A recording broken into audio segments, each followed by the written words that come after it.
Enyumre no nsia kasebo ne peace 104.3.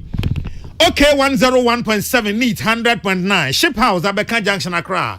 Hello 101.5 FM Kumasi Ed Mama mamu nyina adwo enyumre so. Omeni ama hodo so nsema yensa ka na yede ebremu. Radio stations are ekutamu Ghana ne ama no ne bro ha aduonum ene yede ato peacefmonline.com. Dr. Mahmoud Baumia ena etu franka ediama the New Patriotic Party amanyokono na emeburu bebre ebochi ene trada efa ni youth connector ekopie ewo Asante Mantemo. I have been a vice president and today I want to be the president of the Republic of Ghana. It is possible. Otumfo setutu otosumienu asantema nyina hyanase ede afutuo ede ama Dr. Mahmoud Baumia se won hye se obema awia bo ne dwumadie ma bere opesa Ghana fo eto aba ema no ono abo alankwaje chemate ono nso independent presidential candidate ede atodwa se nyame na dom no obefa Ghana adwa wo besi modern market na se adwa foforo ede ama adehia ewo tamale. Semufu otuma na be president Tambale Central Market Abu Ebeye the most modern market in Ghana. Lands Minister Honorable Abu Jinapo ononso so akasa kiremu se Boundary Commission for mayade pa se wo mo hye se Ghana ya hye so nipa bi emfa no nomum. The Commission has led efforts to promote peaceful coexistence with our neighbors through regular sensitization and cross-border activities with neighboring countries.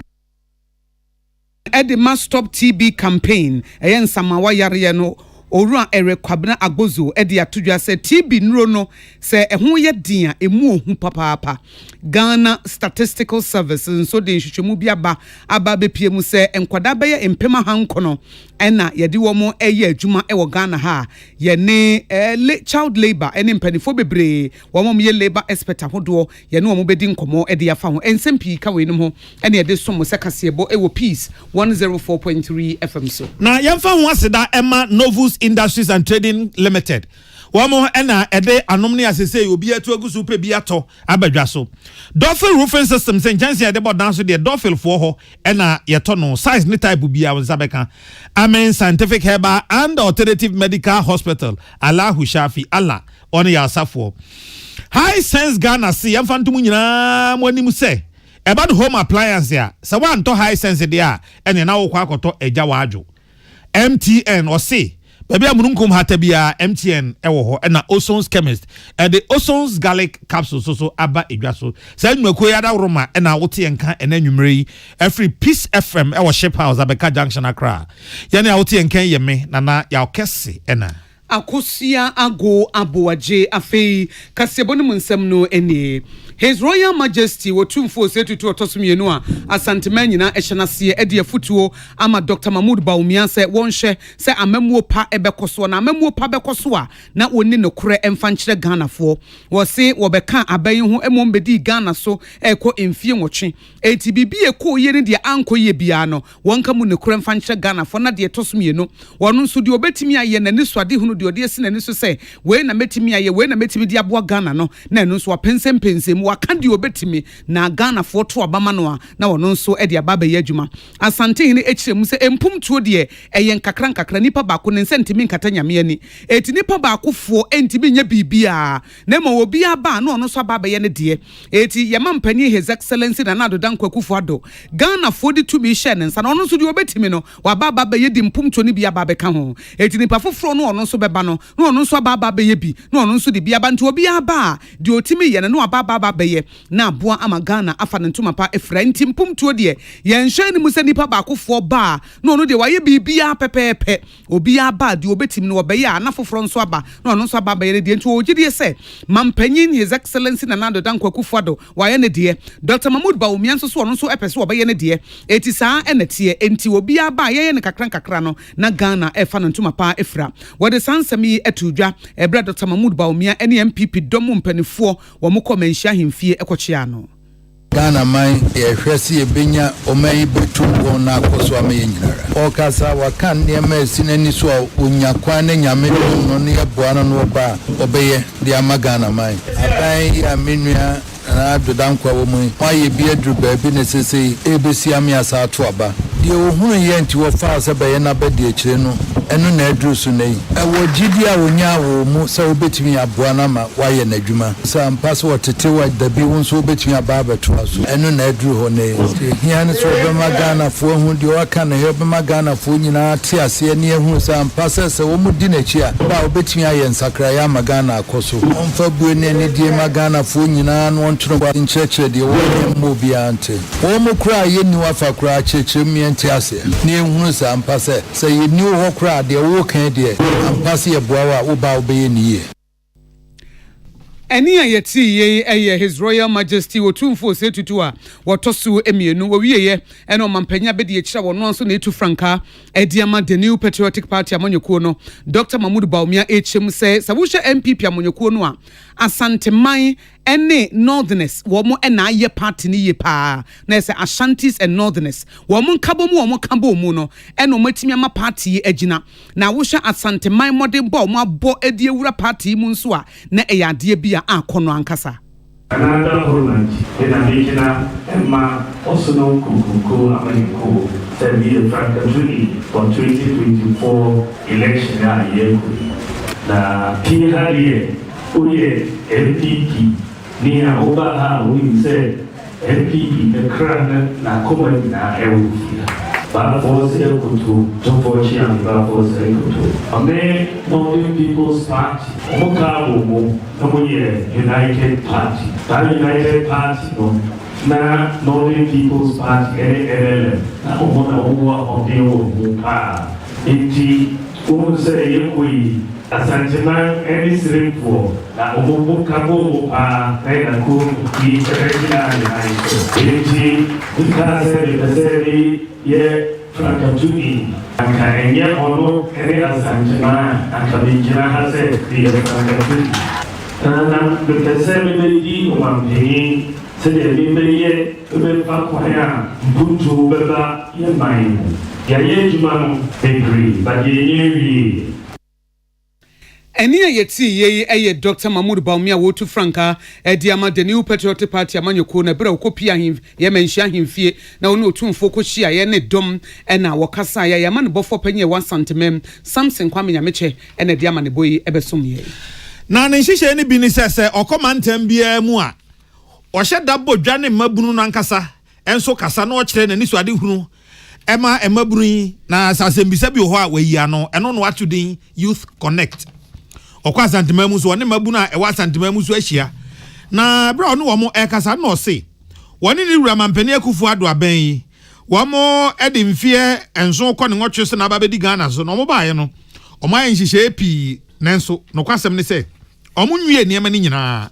niema bebre wo hɔ a wono ebeye aka hunti na osere Ghana fo se ye ma no kwan na o meto aso mfiri baby oni ni wura ede aduro no ezanze se onya sa tumi no a eno ena na dwan nkasa owo ede mabunu organ asei no obetumi ede aye adwumanti osere emabunu a wonum be hia ye bi fi senior high school bi fi universities ahodo na ade na omnyina ebe hia no na osere om se omonta na chi na omomoda wuruma ne se be ya Ghana fo beto aba ma no na wabe mampani I have been a vice president, and today I want to be the president of the Republic of Ghana. It is possible. In the world of ideas, there are two types of people. There is one group that has new ideas, and there is another set of people who only criticize new ideas. I want you to be the group with new ideas. When we said we were bringing free SHS, what did John Mahama say?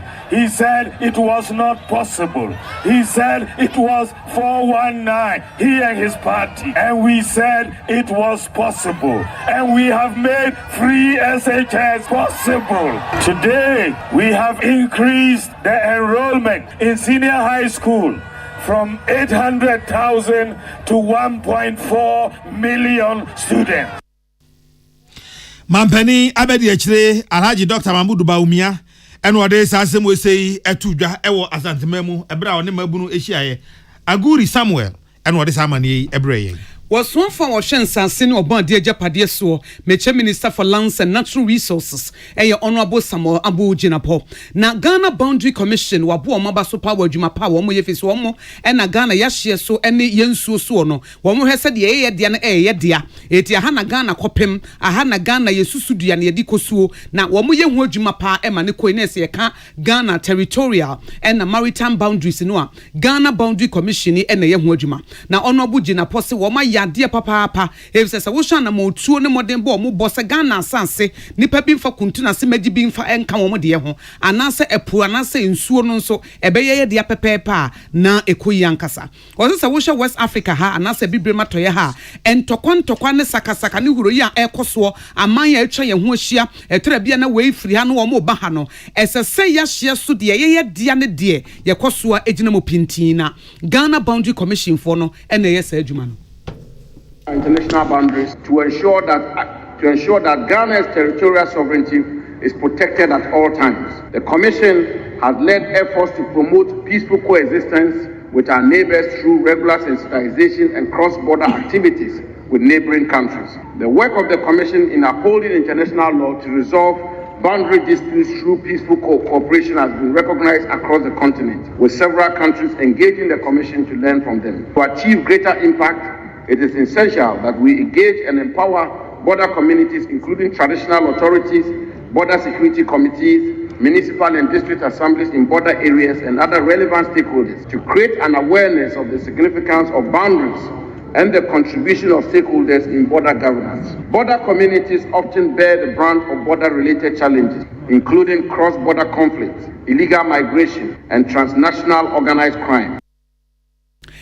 Minister for Lands and Natural Resources, Honorable Samuel Abu Jinapo no wiye and Deputy Minority Leader, Honorable Imano Amakufiboa. Wanunsu chem se Boundary Commission no esase show mafunumu masika bi omu hia bi yede ma wo mo no mo kosoa ebo Ghana yensase ene yensuo so ho eban. We must first establish that we must work towards dismantling these artificial colonial borders critically. And until we do that, we are not going anywhere.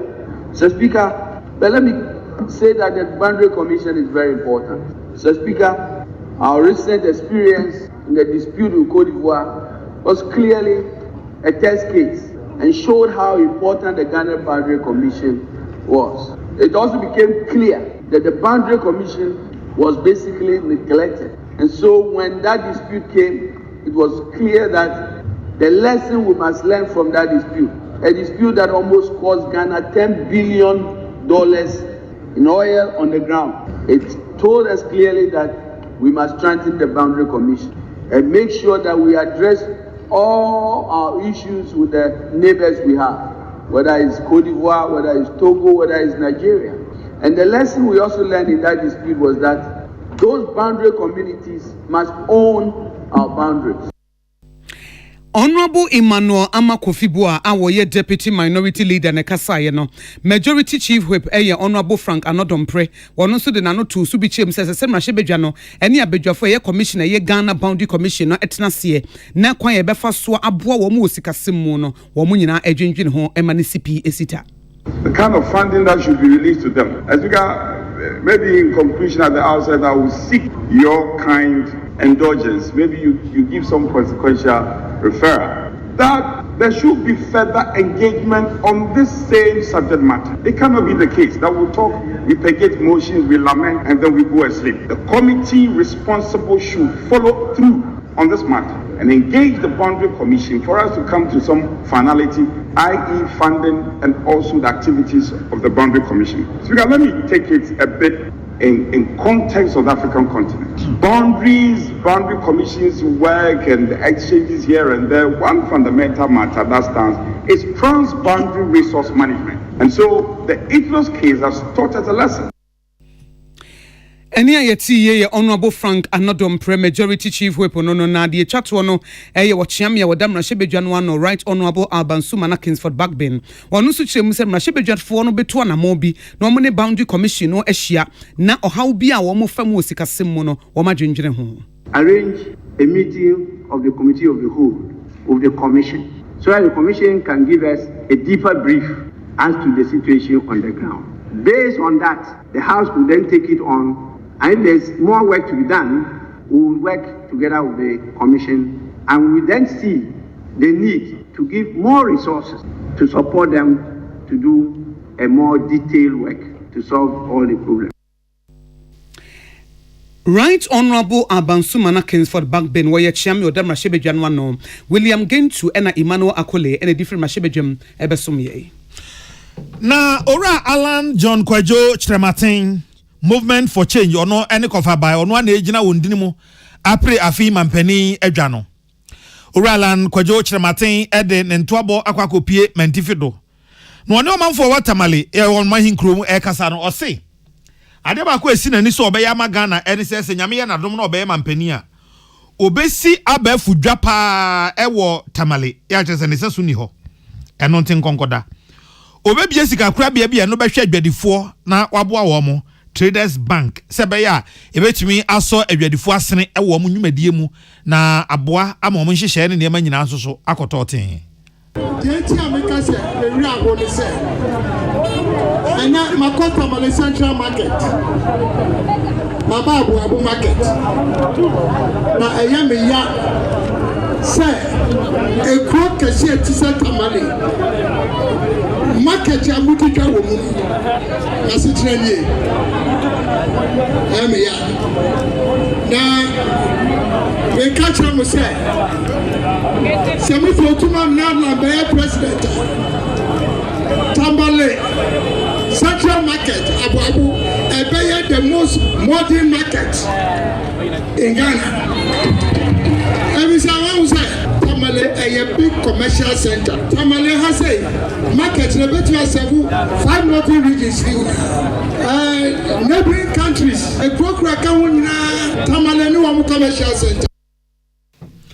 Ora Alan John Kwajo Chremate de nsemu to dwabro no manfo a watamale ehia e wo ne campaign mu yenua Esio Abraham Yantumba owo Fela FM Tamale eno de amane Ibre Ghana Statistical Service edin hwehwemu bia babontia chemu se enkwada wonya mfie num ebesi emfie dunso 5 to 17 years enkwada yi eye adwuma na sankwada omo ye adwuma no eye empem ahankono 900,000 children na sa Ghana Statistical Service hwehwemu omo dia ba se sankwada dodo no a omo ye adwuma no emu ohanchemu aduonum ensia 56% eye ma enemu ohanchemu aduanan ensia enso eye mema ye 46%. Eti ya kwa humano so na yani labor market economics or sanso eye statistician ewo Ghana Statistical Service ora Anthony Odro Dentra na yene no atwetwe nkomo ede afaho na wapense mu yie ama ye se de be ya bibia ebe koso ama ye nti ebresimu no ye behye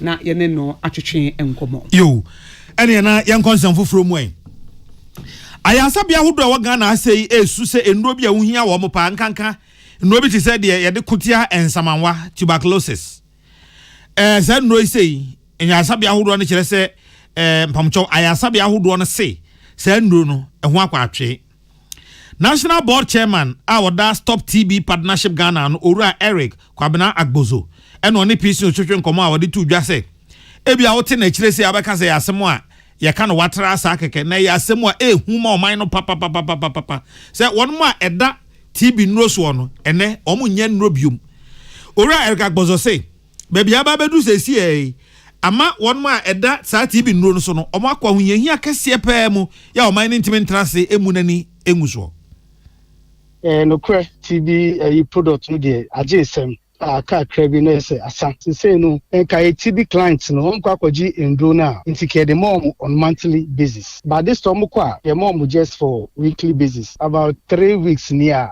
currently no some of the health facilities no kwa omuni endro ni inti clients ne ba omo free different facilities are ebi ewo region no omo extra supplies na omo de amane omo case in the pacho severe unfortunately out of 114 about out no one container per any woman TB products TB the no so na san akokamu the high empa TB no there different types of TB just say o me say o me 1 day 2 days per who develop the friend say drug resistance na o say sa TB nsama wa no ayeka ho asem no yare de nam mframamu o ntia bia wadwen be o say na asoma si na nya ekena ebetumi ayewo So no any unya nkitahudie bi woni ne tifie woni ne kwa sorry na bibi no to me pass it on yarewa ne bi mawa nkonya gini TB no ubenya TB level no eden ekura no akwese covid enam from mu na eba you don't know who has it who hasn't got it it's a case near more severe tuberculosis no kwana ewo Ghana no expected researcher WHO ebeye say 44,000 cases are a friend said hidden cases omni eti sorry them omni eti fifi mu only last year pen Ghana 19,000 cases 19,000 cases no e be a complete medication e be so still our medication it's cases no a dozen it's the kind of fear and panic no you just say ya nye hu bibi dia emboy TB patients are just at the verge of dying na saa asɛm wei mokaya funeral peace news ahyase asan akɔpagya babio a yɛdi ho nkɔmɔ na awia yi yɛne acting chairman country coordinating mechanism Ernest Amoaben Otsen atwetwe nkɔmɔ fa saa asɛm kuro ya ho sɛ ɔman a yɛte hɔ a enro a manfo da TB so wɔn bɛnum yɛni bie yɛni sika yɛde kɔ akɔtɔ na obi aba bɛkyɛ yɛ saa nnuro ni bi yɛnsan krata kɛkɛ ni yɛnya obi abɛkyɛ yɛ adeɛ no yɛsan gye ho duty ansa ne yatua yɛyi nnuro no saa asɛm wei ani hwɛ hefa asɛm wei yɛka no wɔ hefa ɔpɛni ne se ɛyɛ ɔnwanwa paa sɛ ebesi nna a yɛka sɛ yi saa nnuro no bi da so hɔ a yɛnyiye ɛna wie yi wɔne yɛnuaba yɛakonama ɛna twetwe nkɔmɔ wɔ peace news so a ɔde asɛm wei atu dwa. Last 2 weeks, you called Geneva. Your health minister, Dr. Koboy, Director General of Ghana Health Service, Director of Public Health Related Committee, Chairman. You need to share global fund. The global fund can share and say, the cost of Ghana and Yefe. Say your money will grow. No one said that it's going to go post for more than 1 year. A bit of a biada. And she say to me, engine go now. Omo any track of biabu. Oma you grow biabu. And she a channel. The Akoba NSF. I can't third party charges. Once I don't know. Report watch and the demurrage achino they say you cheer for rental of the spaces now on the containers in go on because say to me cheer 7 million Ghana cedis sana ministry no air trail and the no more senka minister of finance it is can remember now up to now 7 million no embaye enunti to me the aka airport on na ora Otisen say one of the wasra Ghana fo nyina say say empanifo nhye dam fa ye ho papa to osre Ghana ni bia wo akoma pa se bra beka won ho na krata on mpese om de ko mama mpani ho se ani abre no wo so fa nsa be hya ase bi na em se bia eno na ebema aban na hunu se Ghana fo ani abre yes Ghana fo ina na omun joining yen na ya petition enkoma president say the air cost no enye fe egu Ghana yenimase amanoni na obia ekata atemi na enye fe in the president His Excellency Nana Danko Akufo-Addo onhwe na yenji impro entry port ho na sankomo twetwe yenuaba yakonama oni owura Ernest Amoaben Otsen a oye acting chairman country coordinating mechanism ena etwetwe sa enkomo enu ago onipa na ba homa no so wo de wi na sa no wi ya be ka ho asem kaka oye labor market economist osanso statistician Ghana Statistical Service ye ne no entwetwe nkomo opani memoajo eba peace kase eboso yo ya danse wada roma GSS mo the report bi ababo ntin se nkoda wo manya mfie num ebesi mfie dunso be ye 900,000 empema hankono ena wo mo ye adwuma na se ya employ wo mo ye adwuma wada roma wo betimi a kyerkyere mu kakra yo ya danse memfa kwanya yiso so chair ifo yes and child labor day for us as a statistics department, we celebrate showing that we are concerned. I mean, because SDG indicator under the direction of the government statistics, but if I make one establish a fact, we call it working children and not or child work, and not child labor because child labor criteria will determine whether the child is in child labor or not. We're working children. So now back to figure now. Yes, I know different forms of work. They say First, before 2013, like work is the same as employment. I'm sure more it cannot be the same because in Kuala or even in Benifo, different forms of work. You almost bar with 5 different forms of work. But I couldn't own production work.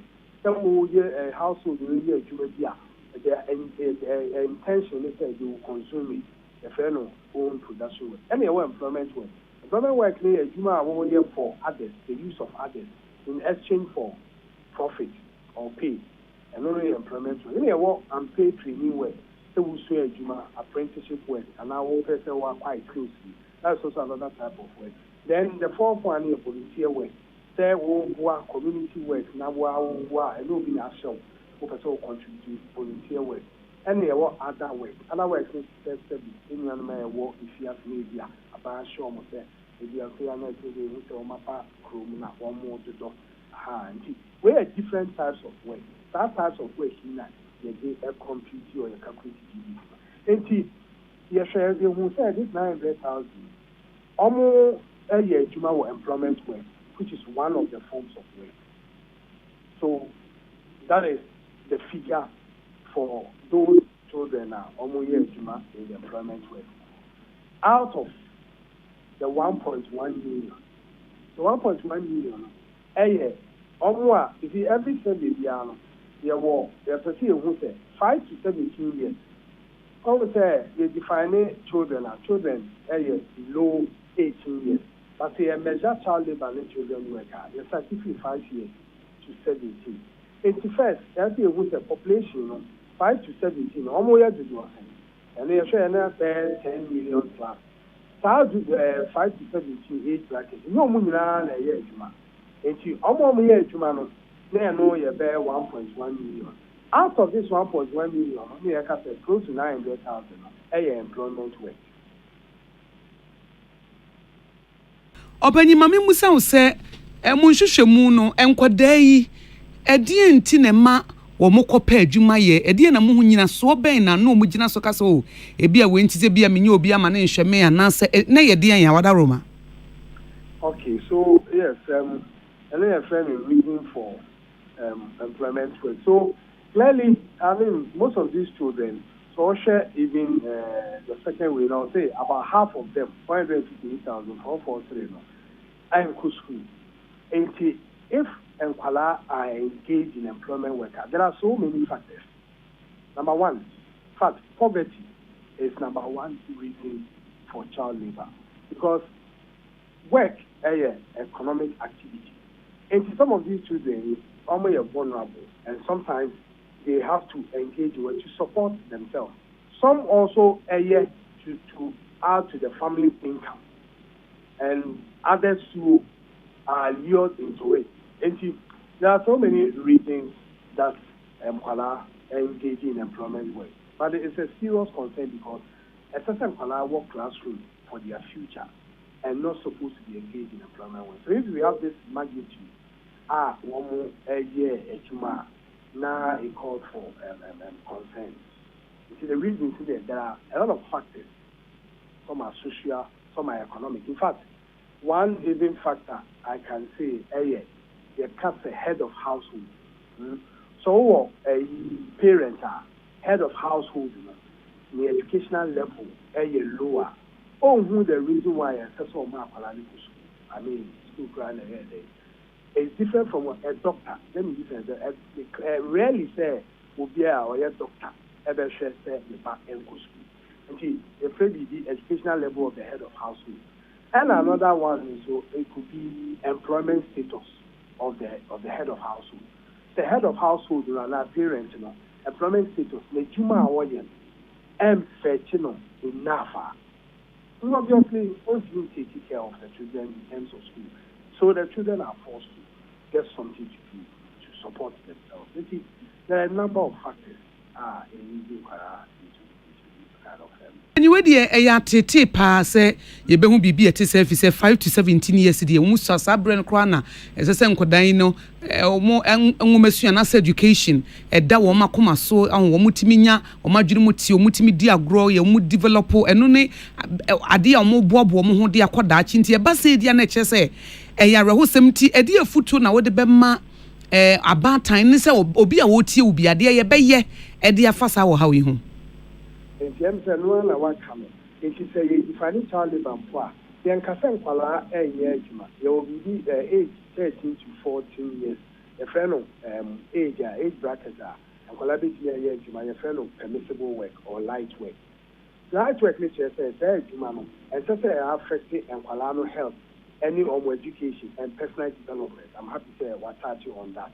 And if these children are work as some school, as affect some health, and also their personal development, then it's serious.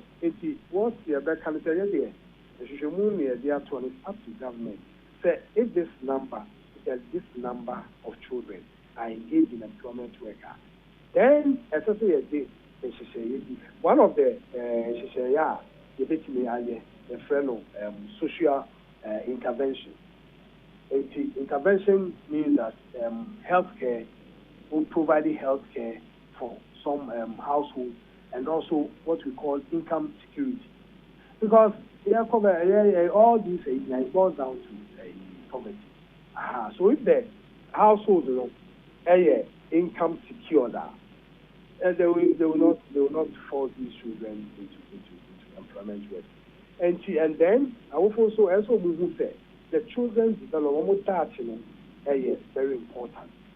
If they more school, I mean whatever sacrifice they have to sacrifice. Otherwise, it may affect you on the future. And sometimes you want what we call niche children who are not in school, employment or in any training. And in so these children, vagabond, and yet corona, armed robbery, and all these things. Social repercussions, I know it. See, I encourage you to say yes. The woman say anything, but so that they can get these children to be in school. Opani yada sipi. Onro Anthony Odro Dentra labor market economics was also statistician Ghana Statistical Service as the reporter banano den sem kwada omunye mfie num besi dunso under 18 omuye adwuma fi so num so wanye adwuma woni di na niema eka ho no doso bebre san kwada ne be empema hankono 900,000 a womo adwuma se de be omo ebedidi a we ne no edi ho nkomo na rehosem hu ankasa mo man say akola onya 18 years ebia de 17 wadu so anowo SS2 na bibia tesa oye adwuma this akola no the probability is obeto aso akọ school no wo form bedin bebre kra wo ho a omo nani hu ska eno no esne ses ka no enne na eso no but onya ne 20s ses ka na nya no hwe ena ade no enne oye nya ska because only qualification papa bia ontimi nya nkosi da da bi onni na make na no do ne 20s ho na esa ade na wo ye no ontimi nya odu 30s a onti that brands one ko school oni certificate oni hwe ebi kura wo nsuansa na adwuma bi mpo ni ade ebi adwedie no so kura bi na wankoye mu ade nti na brabo no na wakem apem wo ho if so no woni skill bi a obedide ho eno ono so so school no so so awanko ewiase nso do de wo de be ma no na ebetua wo ho ka ohunana de wo de be ma wiase na wiase betua wo ka edidie na kuta wa wo de ma wiase na wiase etua wo ka so ho eti abibie ni ho eti nana ade bi esese ye hwe na ebusa ye ho se de na betimi ayafa ho Akosia, there is another worrying trend. Sorry, I'm a kaya sana oye interviewing. Say, Omaya, yen ni sky de kotungu. And ubi abeche yinu. The say ya and say yan kasa ye hono. Yen ko yin ronu free warehouse or near fanko abai hospitals near de. Monkoji, monye TB for monye modie. More ARVs no most monkoji modie, we. Send no ba o minus ye sage ho to nti nuru a obi di abeche ye no ye sage ho to over 1 year nuru no da so hye ho ayi ntimi nyine ma no na when your first time so waka ye mre bi Dr. Mrs. Bitisu afia there ye breast care international Ghana say wajai esa nuru na ye de ba wo koprea wa mono ne ye de nuru ne ba so o metua tax akoso wajai eso no de bebo o mo manya breast cancer wajai the last one you clear I think about 3 years ago no otua duty otua onuru na I think 76,000 ena ono nnuro no so oba ebi nkone hospital what they che nnuro ni nyina so call government hospital because onim direct relief for nti no om de nnuro no fa ne so nnuro no ba bedru Ghana yesi ontua tax en wajai NSC the global fund for abema nnuro ni bi aba nnuro na ba ena eba so eba in batches aba bedru Ghana afi bi anso eba donese wo wi asi nyina akeka ka musika abom ena omode saa sika no ato nnuro abreye yesi ye pe ho tax ubom se we wo he na de che a oma she Ministry of Health say mum ko release statement wo ho finance ministry na say okasa wo say samra we no e de adwene ne ba etim e samra we enti ese ye hihye ne yie say yentimi ntina wona da bia sa e wo mu say na na wo say oman no ye nkrofo bi wo ye adwemboni pa bebre adwemboni wo mu tirim wo ye policy bi sa de nipa no kra na yemfa meche no kra wo se ye de beche ze de be ya wontua tax obefa so sa eti esi etimi hihye bibia em obi mfa ho ne di fisi e krom ha no ade bia wo de bebe bi obi pese ofa ho didi eti wo koye nhihye ye se o bibi se no de ba ye ntua ho tax e ho na obi a won pese obetua tax no wo de befa ho se de be yo no bedidi but akosia that notwithstanding no enye nnura ye de abecha aban we am fa meche individual o ye de becha aban e aban Ghana government any ye di nnuro na ba beche no direct say je na fama o manfo and no worth millions of dollars o enu na gu ho ebi agu ho 1 year ni na nu ya omoko clear de aka na ye bisa omo se o ya clear nnuro ni nyina de aka na ye ntontom dan ya clear nnuro ni nyina se homo boa ahusa se homo boa enu da so wo ho e men ne o se papa na ka se TB omo num TB ni ade omo nnuro no e se nnuro ni bi ni ho ya rehosem ana rehosem already yo ede mo me anto ansam no so Professor Lord Mensah was associate professor Department of Finance University of Ghana ordinano ato sa roto asem no mu bi roto no a ononyamfo kwasi amoakwata bra no ye so afo hwe akwan na akwan dembo so wode ne bo so asem ekotwa mu na aban so tena se ye nhwe ha wanti yanka hwe anja kwasi amoakwata ma odi minister akosi na anu ya eja ya gina adwuma afri ni nsam no eno na anum ho ye say the aban mampani abedi eche Alhaji Dr.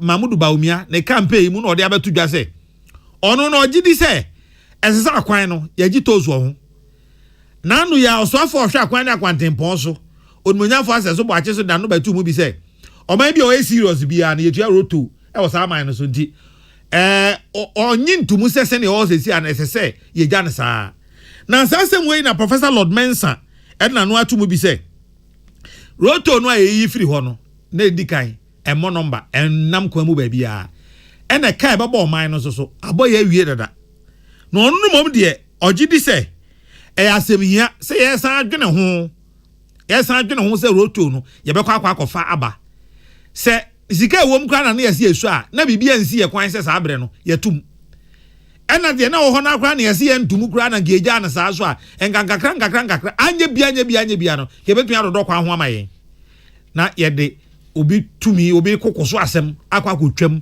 atena ho aba besi ne nti omo twam no omo asa hunu sa fe de ba na ye de a omo nsan ko omo nji Doctors already saw now, and also will create another problem. Some of the boots in Ukraine, what you man, next issue and comfortable with the Yajumano. Evidence that boot in Nina, a good one access, and you may have to renovate all of them. If you're banned, Nina, a cost. The you know, when guy, the car, at one more. Now, I did a hard it brings into question management. Decisions almost taken, and a collective decision, and now say, open our tab, everybody, same catch, oh, and everybody, you root to a free because they create traffic. They create traffic for baby. To me, you must be a coffee, but the cost has already been incurred. Na Prof Amfanto abra one yakunama etwetwe nkomo e wo Peace FM ye mpram to breka sebo no eso. Osisa sika bi sa no bi ti se to no kwa fa so nya sika bi sa no. Emfa so wo so pa na ya na nkofo nhye dan for money nhwe ho papa.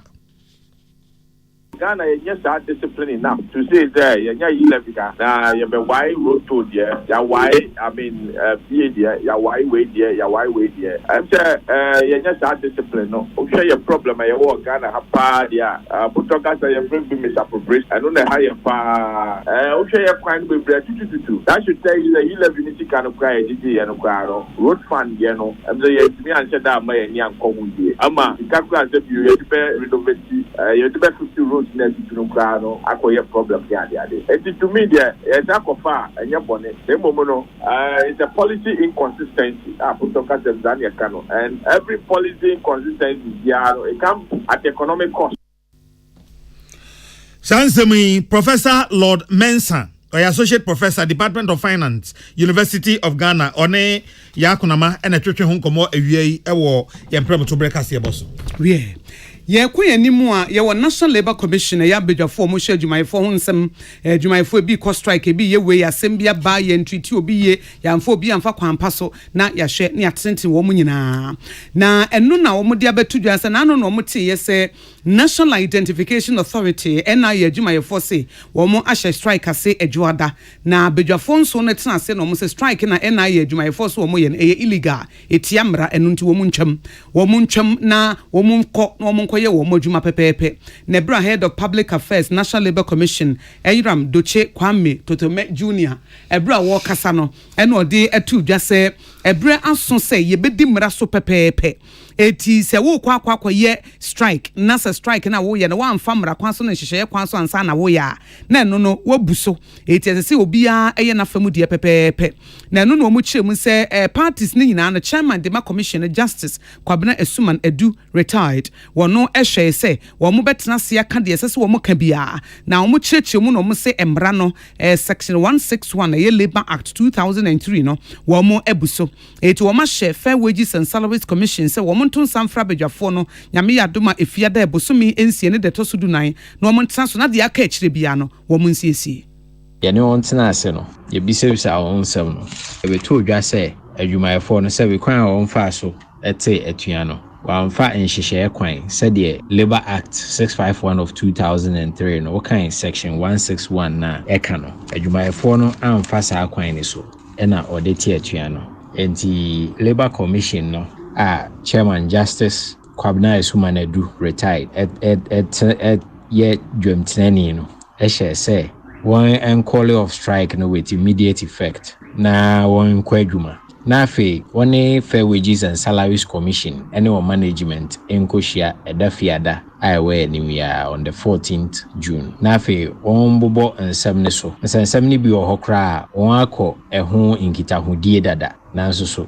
oma enya ntie se enya CP Eiram Doche Kwame Totome Junior wono ena ekasa edema mpanifo a wo National Labour Commission ena ekasa ena ochiremu biem se Justice Kwabena Esuman Edu retired wa National Identification Authority na Fair Wages and Salaries Commission se date ne kura na omo mpa wo mo enhwe na omo fa date bebu omo nyina na omo ntase enkansam no sign really say one kotena so ko ka asem no na say one ntimi ensi aginaya afanu ni mienu nyina ansan hye eda date a won besa ehia na watoa nkomotwetwe no eso na fe won etwetwe nkomo ni wi a eye bosome fofo besim meche July bosome no ne da etoso miensa won bra back to the commission na fe said ye nkitahodie no ekoye no won famra meto commission nanim na ohu the next line of action a obeteki Eiram Doche Kwame Totome Junior wono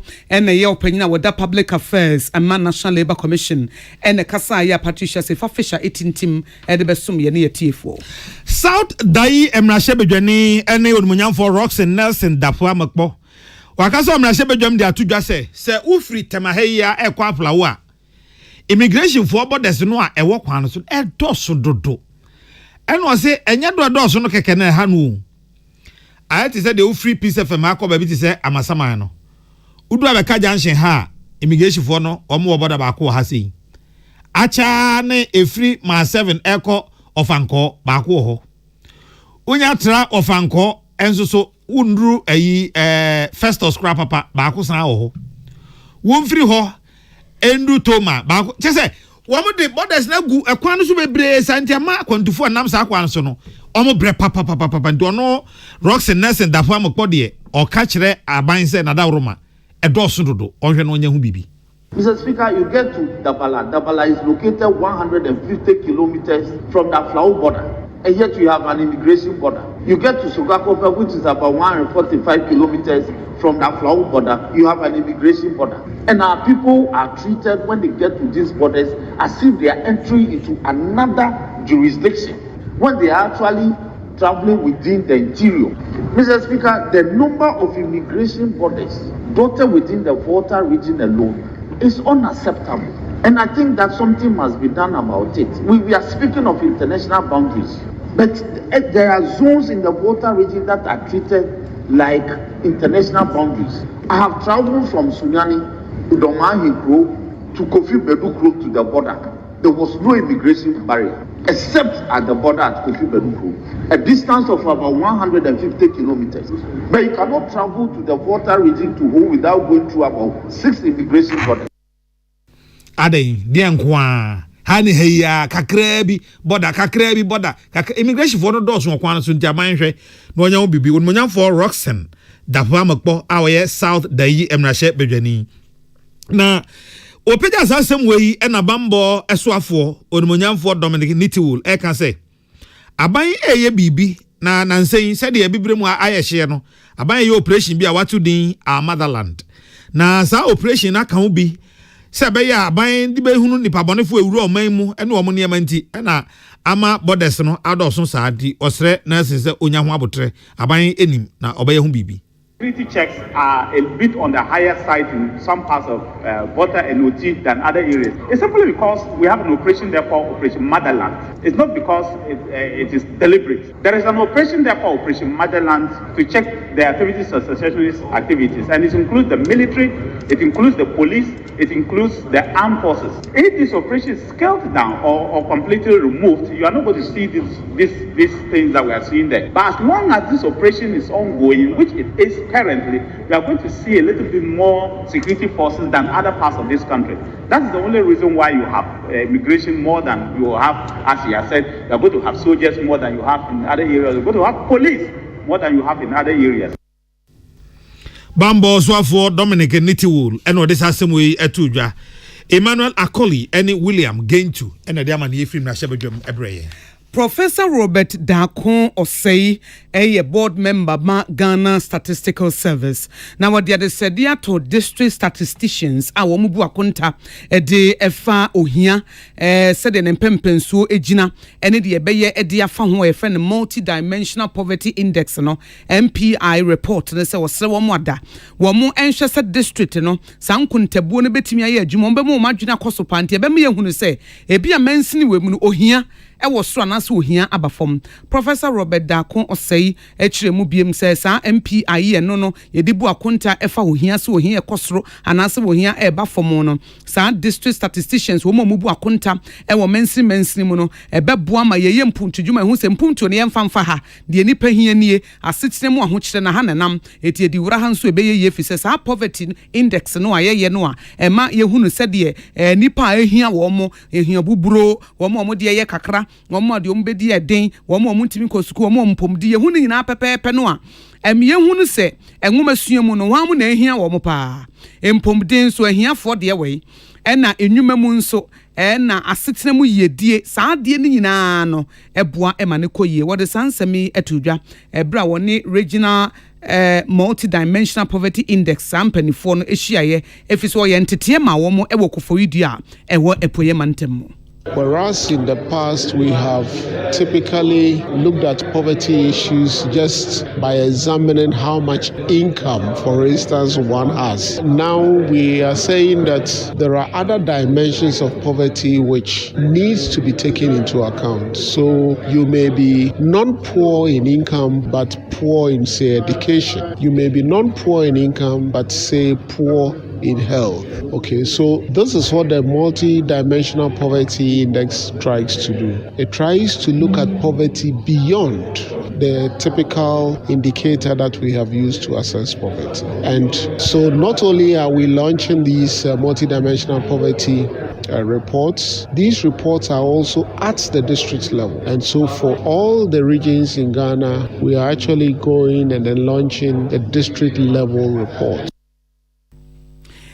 Professor Robert Dakon Osei Waka a board member Ghana Statistical Service na we na Eastern Regional Statistician Ora Bright walanyo neko wonu nso chem se sankontabuo ne etimidi bu akonta hu ohia ho hyehyeye ene ho dwumadie ene ne mpomponso no wo mo aye bi wo mansi be ye duasa miensa e wapoye mantemmo eti wo mo hwe ani mu se sempanifo ye ntoto ya wo mudi be wuram na ma ahiafo ne esikafo nso ye da ye ntem no yetimi aben ho kakra.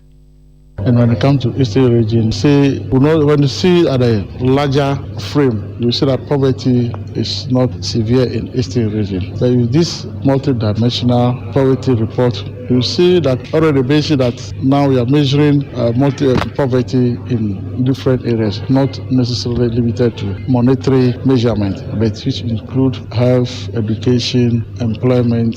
So if this gets the level of poverty at the district level and even to locality level. So when we release this report, we are expecting managers of the district to take this report and really find out where exactly the poverty is severe in those areas, so that when they are developing their policy and they are directing their attention, they can focus on those areas. Eastern Regional Statistician Ora Bright walanyo neko ono ne kasai wo na acting Eastern Regional Coordinating Director Ora John Ankra ono nso so ejina Eastern Regional Minister Honorable Seth Kwame Echampo anem no kasai na wo kire mu se saa nkuntabuo na yebu edefa wo hia ho no ade bi a eye papa ma ye hunu se ebi akro we so anase mensini we di omu hia nie enema ne akwansidi e wo ho nie challenges bi ebo enema bi a esi wo mu kwansi akwan bi a na o masisi ya no kwan. Honorable Chief Executives and Coordinating Directors, your role in translating these findings into actionable policies cannot be overstated. As leaders in your respective municipalities and districts, you are at the forefront of implementing strategies that will alleviate the multidimensional aspects of poverty. I therefore urge you to take these findings seriously and work collaboratively with your teams to develop targeted interventions that address the specific needs highlighted in the reports, and also to leverage the data available through the Stats Bank to craft policies that address the specific needs of your communities. Acting Eastern Regional Coordinating Director Ora John Ankra ene kojina Eastern Regional Minister Honorable Seth Kwame Echampo anemu ekasa ye ewo dwumedie na se ye nsentro ni a epoye mantemo asepono ne mpontre Michael Akrofi ede ebesom ye na baby a yedro yede mo adwenkyere efa edikan na ebrem onyuma komienu ada roma Remy spices Remy no onom de ba ne papa eyenti eba flavors ahodo bebre se wo kan Remy a na wo kan spices ya yede ye aduane na ye te se nananom tete wo mesa no ana enimu no a your Remy goat, Remy chicken, Remy jollof, Remy beef ene ne eka ho na Remy maduane yede afei no mpemu ha bia Ghana ha sei ayasa bia ba akopɛ ene waje ato no so se eba no mpemu ha wo a obetimi asa eye ban heba hospital ban ote ban no nze yadru ba bi a yesa enumpemu ehaw se wo numpemu haw bia bomoden aneko atonsu agogo mo amuti o Hello FM kumase no okọ atonsu agogo a aban ya asabia na chiri hwa na de oduru atonsu agogo hospital o government hospital na bisa se ban heba hospital o hina chiri hwa o hombe chiro ena se oduru enkran ha sei so a Spintex Road 18 Junction Banheba Hospital ewo branch baako ewo ho nyare nyina edwane nyarewa nyina da edwane ewo Banheba Hospital ba ena Remy Spices ada Roma yere madwenkyere fa edi kan bebre mu sesi a yeba yo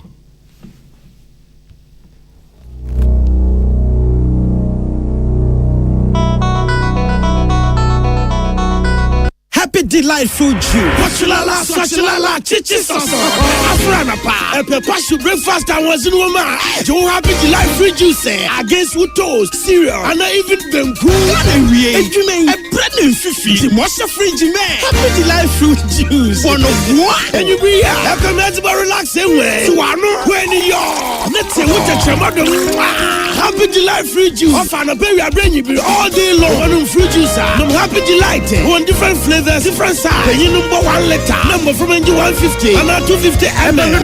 If you have healthy life shows on your supermarket, Happy Delight fruit juice. Loaded with taste. Hey, Polambo. Hey, Polambo. I asked him to buy me original Polita. Hey, please don't make mistake. Talk to Papa. Open the back man. And you Polita no girl. You are there. Hey, Papa. Papa, can ruffle. The Polita is original. The first and the best. What is? Ukota also for dear acrobat to use to me. Polita, yes. Tune it in, turn it up, Peace FM, and rip off the knob. Madinchra mode eba no ebi enie.